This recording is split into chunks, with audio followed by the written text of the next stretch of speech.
Chairman Sanjay भूस Reddy sir हमारे साथ मौजूद है। सर बहुत बहुत शुक्रिया जी मीडिया के इस मंच पर आने के लिए और अपना समय देने के लिए। सर रियल इस्टेट का, चूंकि ये ई स्टेट हमारा जो कार्यक्रम वो भी रियल इस्टेट को लेकर है, रेरा को लेकर, रेरा कॉन्क्लेव नाम हमने इसका दिया है। सर रेरा एक संवैधानिक संस्था और इसके पहले आपने देखा होगा बहुत सारी दिक्कतें जो बायर्स हैं उनको आती थी, बिल्डर्स के लिए बहुत सारी प्रॉब्लम आती थी, लेकिन रेरा आने के बाद बहुत कुछ बदला उत्तर प्रदेश में सर। और आपकी शक्ति के बारे में भी लोग जानते हैं कि आप जिस भी विभाग में रहे हैं वहाँ बिल्कुल क्लीन कर दिया है। तो अभी रेरा के थ्रू कैसे पूरा सिस्टम क्लीन करेंगे? देखिए 2016 के पहले जो काम देखा जाता था ये सब डेवलपमेंट अथॉरिटी सीधे देखती थी। हमारे यहाँ 4 टाइप के डेवलपमेंट अथॉरिटीज़ है। एक तो जो सामान्य आप लोग देखते हैं एलडीए, केडीए, जीडीए, प्रयाग विकास, तो ये 1973 के एक्ट के तहत बने हैं और वो लोग पूरा मॉनिटरिंग, कंप्लीशन सर्टिफिकेट, ओसी वगैरह करते थे। उसके बाद हमारे पास एक स्पेशल एरिया डेवलपमेंट अथॉरिटी है जो कोई विषय, जैसा चित्रकूट धाम है, मिर्ज़ापुर है, तो वहाँ के कोई कॉन्सेप्ट को लेके उसको डेवलप करने के लिए होता, तो वो एक जनरल अथॉरिटी का भी काम करती है, लेकिन एक कॉन्सेप्ट को लेके, जैसे यहाँ पे टूरिज़्म है, कहीं पे चित्रकूट धाम में टूरिज़्म है, इस प्रकार। फिर इंडस्ट्रियल डेवलपमेंट अथॉरिटी है और रेगुलेटेड एरियाज़ है। तो पहले सब करते थे, लेकिन कुछ दिक्कतें आ गई जब अपार्टमेंट्स को लेकर के। तो 2004-05 में एक एक्ट बनना शुरू हुआ। उसमें 2010 में फाइनली वो पास हुआ विधानसभा से। उसमें लेकिन कंस्ट्रक्शन के पहले का पोर्शन नहीं था। तो 2004-05 से जो एक बूम आने लगा रियल एस्टेट में, फिर 2007 से फिर कुछ प्रॉब्लम हुई, रिसेशन और ग्लोबल रिसेशन आया, और तत्पश्चात फिर 11, 12, 13 में फार्मर्स एजिटेशन वगैरह, तो कुछ ज़्यादा प्रॉब्लम्स कॉम्प्लेक्स होने लगे। तो फिर भारत सरकार ने, संसद ने रेरा एक्ट पास किया और प्रदेश सरकारों को कहा कि आप अपने यहाँ रेरा गठित करिए, और रेरा रूल्स बनाने का अधिकार राज्य सरकार को दे दिया गया। तो फिर 2016 में उत्तर प्रदेश पहली सरकारों में है और अग्रणी है जिन्होंने रेरा गठित किया 2016 में, और 2017 एंड आते आते काफ़ी चीज़ें स्थापित हो गई। 18 में पूर्ण रूप से रेरा स्थापित हो गया, और 2018 में एक और रूल्स बना, जो लोगों को जानकारी जिसकी नहीं है, वो जो एग्रीमेंट होता है बिटवीन बायर एंड सेलर, तो उसके बीच होता है। तो उसके बाद अब जो चीज़ें हो रही है वो रेरा अधिनियम और रेरा अथॉरिटी के द्वारा देखा जा रहा है। नक्शा पास करना वहाँ तक तो अथॉरिटी का काम है, लेकिन उसके बाद अलॉटी एक हमारा हितबद्ध पक्ष है, बिल्डर एक हितबद्ध पक्ष है, और एक एजेंट है जो इन दोनों के बीच में करता है। लेकिन मुख्यतः हमारे 2 है। तो इन दोनों को लेवल प्लेइंग फील्ड हो, ये एक असंगठित है, एक संगठित है, एक ऑर्गेनाइज्ड है, तो इसलिए एक के पास पूरी एक्सपर्टीज़ है, एक बिल्कुल सिंगल अलॉटी है। तो ये जो अलॉटीज़ की दिक्कतें थी, कठिनाई थी, हमारा काम बैलेंसिंग का है, न्याय तीनों के साथ हो, क्योंकि अगर अलॉटी है तो बिल्डर है, अगर अलॉटी नहीं देगा, डिमांड नहीं रहेगा, तो बिल्डर क्या कर लेगा। और अगर बिल्डर निवेश नहीं लाएगा, पैसा नहीं उपलब्ध कराएगा, अपना टेक्निकल सुपरविजन, टेक्निकल एक्सपर्टीज़ नहीं देगा, फाइनेंस का, मैनेजमेंट का, इंजीनियरिंग का, विभिन्न अपने कंपनी में लोगों को ये करेगा, तब तक फिर आपका हाउसिंग स्टॉक या इंफ्रास्ट्रक्चर डेवलप नहीं होगा। इन दोनों के बीच में एजेंट है, उसका बहुत मिनिमम रोल है। तो इसीलिए हम लोगों का काम है कि सबके साथ न्याय हो, लेकिन जो अनऑर्गेनाइज्ड है, हमारे जो अलॉटीज़, उनका हमें एक डिग्री उनकी तरफ रखना पड़ता है ज़्यादा, कि उनके साथ कई बार इस तरह के सवाल आ जाते हैं कि रेरा में तो रजिस्ट्रेशन है, सब कुछ है, आपके यहाँ बिल्डर ने कह दिया कि नहीं हमने पोजीशन दे दिया। कई सारे बायर्स हम लोगों के पास आते हैं कि सब कुछ होने के बाद रेरा में वो दे देते हैं, लेकिन बायर्स को वो पोजीशन नहीं देते हैं, तो फिर वो केसेज आपके पास जाते हैं, तो केसेज की संख्या भी बढ़ती है। तो इसका सोल्यूशन कैसे निकले? देखिए हम लोगों से बार बार कहते हैं कि, और अभी हम लोगों ने इधर बहुत ज़्यादा सख्ती करनी शुरू की कि हमारे यहाँ जब ये लोग आके रजिस्ट्रेशन करते हैं, तो पहले हम इनका भूस्वामित्व उस तरीके से नहीं देखते थे, जब अब हमने देखना शुरू किया। पहले जो हमें नक्शा देते थे वो प्राधिकरण का नक्शा देते थे जो पास हो जाता था, लेकिन जो ज़मीन अगर अथॉरिटी से ले रहे तो वो सेक्टरवार अथॉरिटी की ज़मीन होती है, उसमें दिक्कत नहीं है, क्योंकि अक्वायर्ड लैंड होती है और अथॉरिटी की होती है। लेकिन कई टाउनशिप खास करके इंटीग्रेटेड और हाईटेक में ये किसानों से भी ज़मीन लेते। तो अब हम लोगों ने एक ज़ीरो लेयर किया है। हमारी जो सैंडविचिंग होती है, पहला है नक्शा अप्रूवल और उसके बाद स्ट्रक्चरल मैप, इंफ्रास्ट्रक्चरल, ये ट्रंक सर्विसेज, सबके मैप्स को हम लेयरिंग करते हैं। अब उसमें एक ज़ीरो लेयर ले आए हम कि आपका लैंड का भी टाइटल रहेगा और जो रेवेन्यू मैप के ऊपर हम उसको सुपर इम्पोज करके देखेंगे कि आपके पास हर चीज़ परफेक्ट है। जिससे कई बार ये देखा गया, अभी जो लेगेसी प्रोजेक्ट है 2016 के पहले के, उसमें उनके पास लैंड नहीं था, उन्होंने पब्लिक में डिक्लेयर कर दिया क्योंकि पहले सब रेरा था नहीं, और पब्लिक ने पैसे निवेश कर दिए, उस पर आधा बना, कुछ पूरा बना। अब वो सरकार की ज़मीन है, अवैध ज़मीन है, अब उस पर पेचीदगी आ गई, मुकदमे आ गए, या प्रॉब्लम है सरकार सर नोएडा, ग्रेटर नोएडा के बड़े इलाकों में। हाँ, तो अब हम लोगों ने इसकी लेयरिंग कर दी है। हम जनता से 2-3 बात कहते हैं कि नंबर एक, किसी भी बिल्डर को आप तभी भरोसा करें जब उसने जो आपको स्कीम लॉन्च किया है उस स्कीम में रेरा का प्रोजेक्ट नंबर है। कुछ डेवलपर्स क्या करते हैं कि वो, हमारे यहाँ 2 रजिस्ट्रेशन होते हैं, एक डेवलपर का रजिस्ट्रेशन होता है जो डेवलपर्स रजिस्ट्रेशन नंबर होता है, और एक प्रोजेक्ट रजिस्ट्रेशन होता है। डेवलपर रजिस्ट्रेशन नंबर से इनका कोई मतलब नहीं आम अलॉटी का, प्रोजेक्ट रजिस्ट्रेशन नंबर से आम अलॉटी का मतलब है। अभी मैं देख रहा था कुछ ऐड में उन्होंने अपना डेवलपर रजिस्ट्रेशन नंबर डाला, वो नहीं डालना चाहिए। अब हमने उनको सबको नोटिस देना शुरू किया पिछले 3 महीने से, और अभी उनको टोकन 1-1 लाख का दंड भी लगाया है, और उनको कहा गया है, निर्देशित किया गया है कि जिस अखबार में जिस पेज पर आपने ऐड पहले निकाला वही ऐड आप दोबारा निकालोगे, और जिसमें आप रेरा रजिस्ट्रेशन नंबर और उसका पोर्टल, हमारा एक पोर्टल है UP-RERA.in, इस पोर्टल को आप प्रोमिनेंटली डालोगे और वहाँ डालोगे जहाँ पर आप अपने ऑफिस का कॉन्टैक्ट नंबर डाल रहे हैं, वो लोग टोल फ्री नंबर, 10 डिजिट का सेलफोन नंबर या ऑफिस नंबर, जो भी आप लिख रहे हो अपना ऑफिस का, उसके ऊपर आप डालोगे, जिसमें UP-RERA का एक नंबर होता है 6 डिजिट का, वो नंबर पूरा डालेंगे और साथ साथ आप ये करेंगे, और उस नंबर के बाजू में आप हमारा URL डालेंगे। वो इसलिए ज़रूरी है कि जो भी उसने बातें लिखी है ऐड में कि हम ये देंगे वो देंगे, उस पर आप मत जाइए, आप हमारे पोर्टल को क्लिक करिए, और पोर्टल में वो आपको एक बॉक्स आ जाएगा, वहाँ पर ये नंबर आप डाल दीजिए, आपको उस प्रोजेक्ट का पूरा डिटेल दिख जाएगा कि एग्जैक्टली ये प्रोजेक्ट है क्या। सर बेसिकली रेरा को इसीलिए लेकर आया गया कि जो बायर्स का ट्रस्ट है रियल एस्टेट सेक्टर में वो बिल्ड हो सके, बहुत स्ट्रांग हो सके। अभी मैंने एक रिपोर्ट देखी कि UP-RERA, अगर ये प्रॉब्लम्स, अभी जैसे अजीत सर बात कर रहे थे, ये प्रॉब्लम्स जो आ रही हैं कि इन्हें सॉर्ट आउट किया जाए रेरा के जरिए, तो थोड़ा जो लोगों की निगेटिविटी है माइंड में थोड़ा रियल एस्टेट सेक्टर को लेकर, वो क्लियर हो जाए। तो UP-RERA नंबर 1 साबित हुआ इस तरह की प्रॉब्लम्स को सॉर्ट आउट करने में। कितनी बड़ी उपलब्धि ये UP-RERA के लिए आप मानते हैं? UP-RERA इस सब चीज़ों में लीड ले रहा है, और उसको दूसरे रेरास भी फॉलो कर रहे हैं, कुछ अन्य रेरास भी कुछ अच्छे काम कर रहे हैं, वो हम लोग भी फॉलो करते हैं, ऐसा नहीं कि हम, लेकिन हाँ बहुत सारे चीज़ों में हम लोगों ने लीड लिया है, और इधर हम लोग बहुत स्ट्रिक्ट हो गए हैं पिछले 2-3 महीनों से, और हम लोगों ने उनको नोटिस इशू करना शुरू किया कि आप प्रोमिनेंटली 2 चीज़ करें। दूसरा मैं एक काम कहूँगा कि वो ये ज़रूर देखें कि नंबर है कि नहीं प्रोजेक्ट का, प्रमोटर का नंबर पे मत जाइए, उससे आपको कुछ नहीं मिलेगा, वहाँ आप जा भी नहीं पाएंगे। ये नंबर देखिए, उसमें देखिए कि उसने जो भी चांद सितारे कहा है कि मैं आपको दूंगा, वो चांद सितारे में असली में कितने दे रहा है, तो वहाँ आपको क्लियर पिक्चर पता चलेगा, क्योंकि उसको हम मॉनिटर करते हैं, नंबर 1। नंबर 2, जो बिल्डर बायर एग्रीमेंट होता है जो बहुत क्रिटिकल होता है, उसके लिए एक 2018 का मॉडल हमारा रूल्स है, उसमें मॉडल बिल्डर बायर एग्रीमेंट है। जैसे अगर वो कहता है कि आप पेमेंट मेरा लेट करोगे तो 10% मैं आपसे इंटरेस्ट लूँगा, तो अगर बिल्डर अगर डिले करेगा तो 10% उसको भी देना होगा। मतलब ये इनइक्विटेबल नहीं हो सकता कि बिल्डर डिले कर रहा तो 5% और अलॉटी डिले कर रहा तो 15%, तो ये नहीं हो सकता।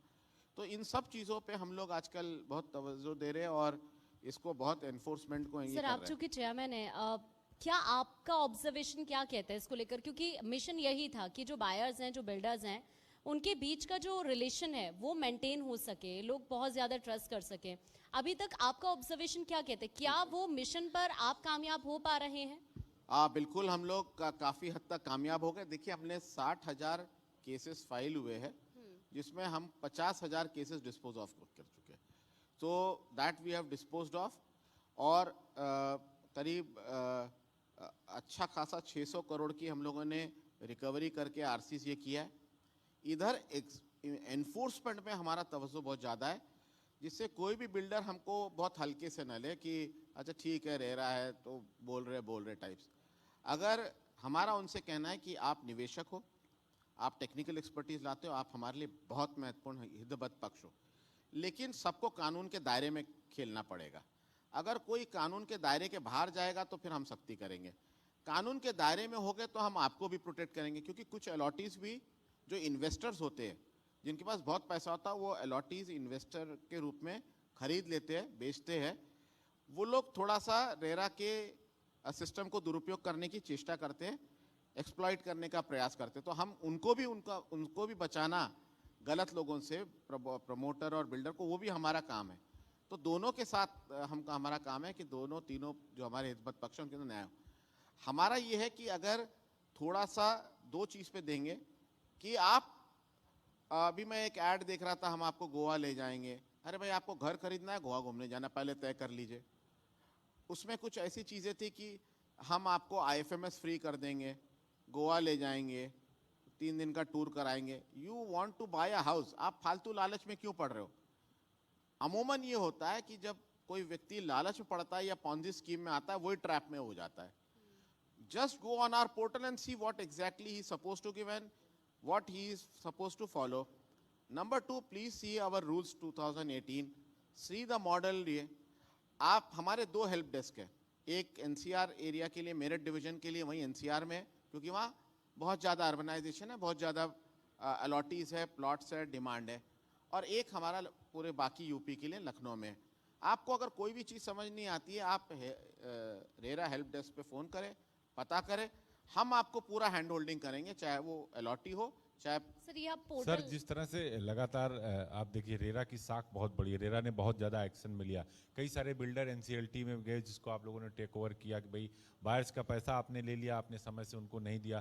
पहले ये होता रहा जब तक रेरा नहीं था कि आपने स्कीम को लॉन्च कर दिया, पैसा ले लिया, उस पैसे को कहीं और लगा दिया, और फिर बायर्स को ना समय पे मकान मिला ना उसको पोजीशन मिला, तो वो बहुत सफ़र करता था। और इसको लेके देखिए नोएडा में अक्सर देखिए अथॉरिटीज़ के सामने किसान मोर्चा आए दिन धरना प्रदर्शन करते थे। रेरा ने इस पे बहुत अच्छे से जो है एक तरीके से कहा जाए कि कंट्रोल किया है।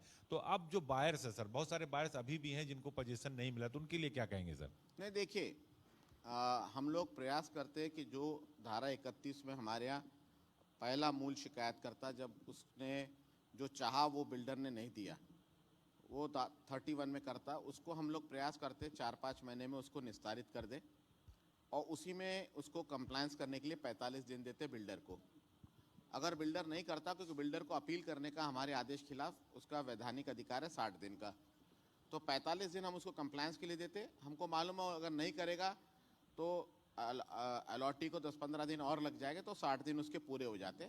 उसके बाद वो हमारे यहाँ धारा 63 में, 38, 40, 63 में एनफोर्समेंट, उस आदेश जो हमारा आदेश 31 का है, उसके क्रियान्वयन के लिए, एनफोर्स करने के लिए एक एप्लीकेशन फाइल करता, जिसको हम कहते हैं एग्जीक्यूशन एप्लीकेशन। वो करता, उसमें हम उससे तुरंत अनुपालन मांगते। अगर वो अनुपालन नहीं करेगा तो फिर हम उसके ऊपर उसके खिलाफ वसूली के आदेश कर देते, आरसी जारी कर देते। कई सारे सर ऐसे मामले हैं जैसे कि आपने आदेश कर दिया बिल्डर के खिलाफ, भाई आप पोजीशन दे दो, आप इसकी पेनल्टी दे दो, वो आपको लिख के दे देते हैं, आपकी कोर्ट में लिख के दे देते हैं कि नहीं हमने पोजीशन दे दिया, हमने सब कुछ कर दिया, लेकिन रियल वो नहीं करते, फिर बायर्स घूमता रहता है। उसको हम कंप्लायंस नहीं मानते। और अगर फिर ऐसा करेगा तो फिर हमारा एक और फोरम है रेरा का ही, धारा 31 के अंदर हमारे यहाँ एक एडजुडिकेटिंग ऑफिसर बैठते हैं जो न्यायिक अधिकारी होते हैं, वहाँ पर आप कंपनसेशन ले सकते हैं। देखिए उसको समझो उस एप्लीकेशन फाइल हो गया, एप्लीकेशन स्वीकृत हो गया, उसने एक किस्त जमा कर दिया, तो अलॉटमेंट लेटर जारी करना अनिवार्य है। अगर अलॉटमेंट लेटर भी वो जारी नहीं करता, वो हमारे 31 में कंप्लेंट कर दे, हम अलॉटमेंट लेटर जारी कराएंगे। ये सब उसके अधिकार है अलॉटी के। उसके बाद अगर वो एक किस्त और दे दिया, उसके बाद बीबीए साइन करना है, बिल्डर बायर एग्रीमेंट नहीं साइन कर रहा है, नहीं दे रहा है, तो आप simple builder buyer agreement execute कराने के लिए हमारे पास आ सकते। किसी भी स्टेज पे वो नहीं करता है तो आप धारा 31 में आइए, उसके बाद हम उसको उस पर निर्णय देंगे। 61 में 63 में उसका कंप्लायंस कराएंगे, नहीं करेगा तो 71 में उसको कंपनसेशन दिलाएंगे। सर कई सारे ऐसे लोग हैं जो बिल्डरों को भी परेशान करते हैं। हाँ, तो हमको हमारा कर्तव्य वही मैंने कहा ना, हमको हमारा काम बैलेंसिंग का है। हम दोनों के मतलब 3 हमारे हितवर्ग हैं, पर लेकिन इन 2 के बीच में हमको बैलेंसिंग करना है। तो हमारे को दोनों को न्याय मिलना जरूरी है। निवेशक अपने जगह इंपॉर्टेंट है क्योंकि वो पैसा ला रहा है, निवेश कर रहा है। अलॉटी अपने जगह इंपॉर्टेंट है और दोनों के साथ न्याय करना हमारा कर्तव्य है। वो हम लोग अपना बखूबी करेंगे उसमें। वो सर अभी आपने बताया कि 60,000 के करीब प्रॉब्लम्स थी, उनमें से 50,000 से ज़्यादा आपने सॉर्ट आउट कर दी। लेकिन साल दर साल अगर देखा जाए तो क्या आपको लग रहा है कि ये जो प्रॉब्लम्स आ रही थी पहले से बिल्डर्स और बायर्स के बीच में, अब कमी आ रही है इनमें? देखिए, जैसी 17-18 में 16 के बाद एक्ट आकी हुआ है, तो खास करके पश्चिम उत्तर प्रदेश के मेरठ मंडल में लेगेसी प्रोजेक्ट्स, जो प्रॉब्लमेटिक प्रोजेक्ट्स 2006-7 से चल रहे थे और जिनमें फॉर वेरियस रीज़न प्रॉब्लमेटिक हो गई, कॉस्ट ओवररन हो गया या जो भी हुआ, या बिल्डर भाग गया या प्रॉमिस को पूरा नहीं किया, ये सब चीज़ें होते होते आई, इसको हम लेगेसी प्रोजेक्ट्स कह रहे हैं। ये लेगेसी प्रोजेक्ट्स धीरे धीरे हम ख़त्म करते जा रहे हैं। और अब जो है द वेस्टर्न यूपी में खास करके एनसीआर वाला जो हमारा मेरठ मंडल में, ये रिड्यूस होता जाएगा। ये बाद में अन्य अब प्रोजेक्ट्स आ रहे बीट नॉन मेट्रो ए टाइप, बी टाइप सिटीज, सी टाइप्स में, तो अब यहाँ पे आएंगे तो यहाँ पर। लेकिन इसमें अच्छी बात ये है कि ये नए जो प्रोजेक्ट्स आ रहे हैं पोस्ट 2018, चाहे वो एनसीआर में हो चाहे अन्य क्षेत्र में हो, अब अच्छी बात ये है कि जब वो आते हैं तो रेरा खुद पहले हर चीज़ को ठोक पीट करके देखता है और फिर रजिस्ट्रेशन नंबर देता। फिर हमारा एक क्यूपीआर होता, क्वार्टरली प्रोग्रेस रिपोर्ट।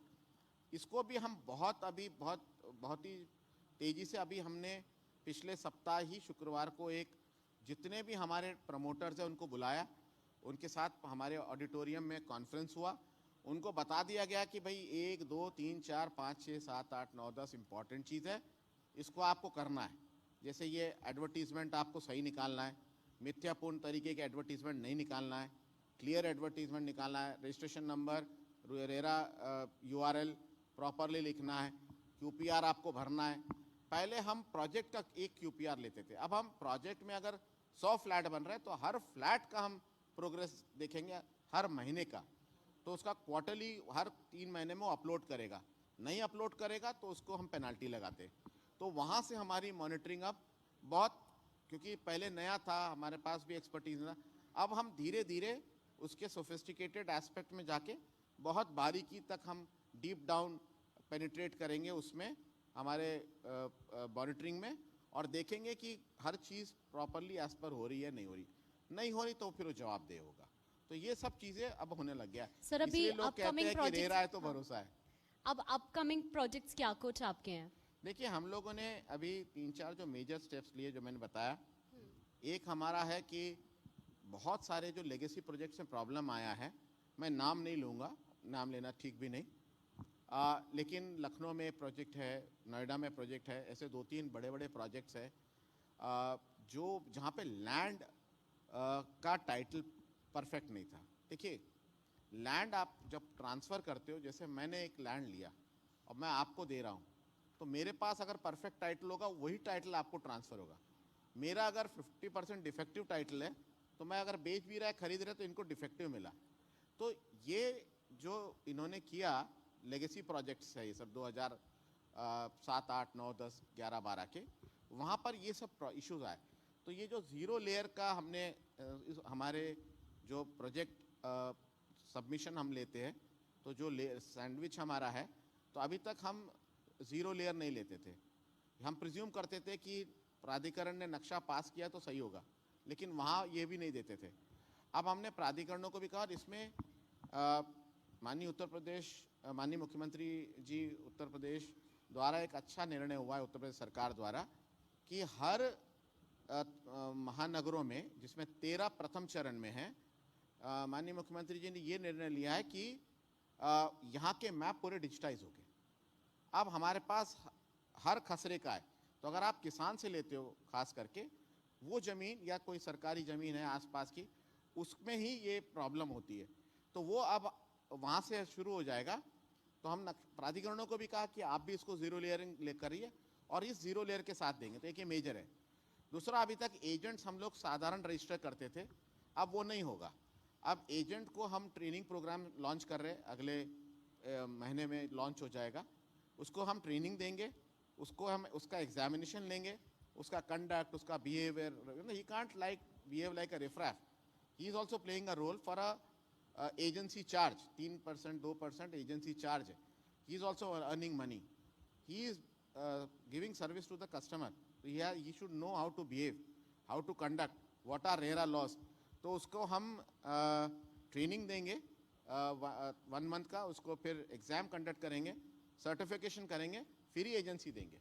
सर कई बार जो आप बात कर रहे हैं जमीन का, जमीन में कई बार जैसे विकास प्राधिकरण ने नक्शा पारित कर दिया, लखनऊ में ही कई सारे मामले आए कि वो जमीन का लैंड यूज बदल गया, जमीन ही गड़बड़ थी। अब चूंकि आवास विकास ने नक्शा पारित कर दिया या विकास प्राधिकरण ने पारित कर दिया नक्शा प्राधिकरण से, अब उसको बायर्स ने जब उस नक्शे के आधार पर उसने इन्वेस्ट कर दिया, लेकिन बिल्डर ने उनसे ये बात छुपा ली और बाद में उसकी जांच होती है तो बहुत बड़े पैमाने पर लोग परेशान बस होते अब हैं। ये लेगेसी प्रोजेक्ट्स का इशू है जिसको हम लोग रिजॉल्व कर रहे हैं। अब इसमें क्या है कि कभी कभी प्रोजेक्ट कुछ टेक्निकल कारण से, maybe because of builders lack of knowledge, inefficiency, inadequacy, वो फंस जाती है, या कभी कभी उसका मिसचीफ होता है।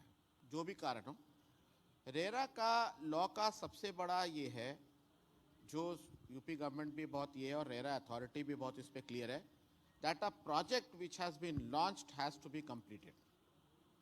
तो जो प्रोजेक्ट लॉन्च हो गया, बिकॉज अलॉटी की तो कोई गलती नहीं है, उसका पैसा निवेश हो गया और बाद में आप पैसा लौटा भी दोगे तो उसका तो होगा नहीं।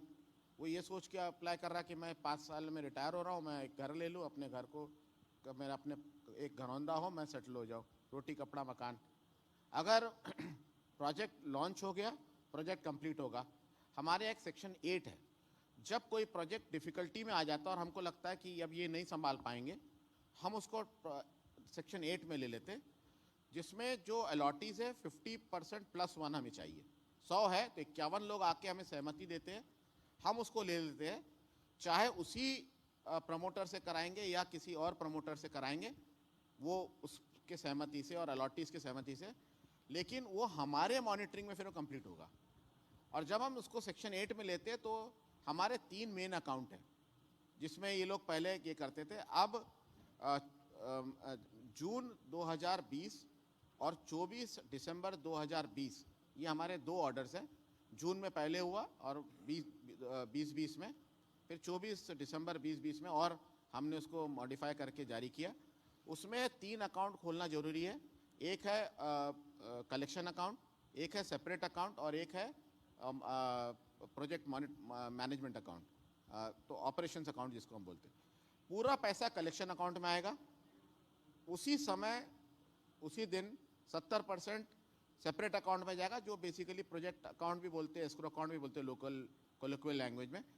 उससे केवल 3 ही खर्चे हो गए, भूमि का क्रय, प्रोजेक्ट मटेरियल, सीमेंट, सरिया, वॉटेवर, और लेबर का पेमेंट। बाकी जितने खर्चे हैं वो 30% से होगा।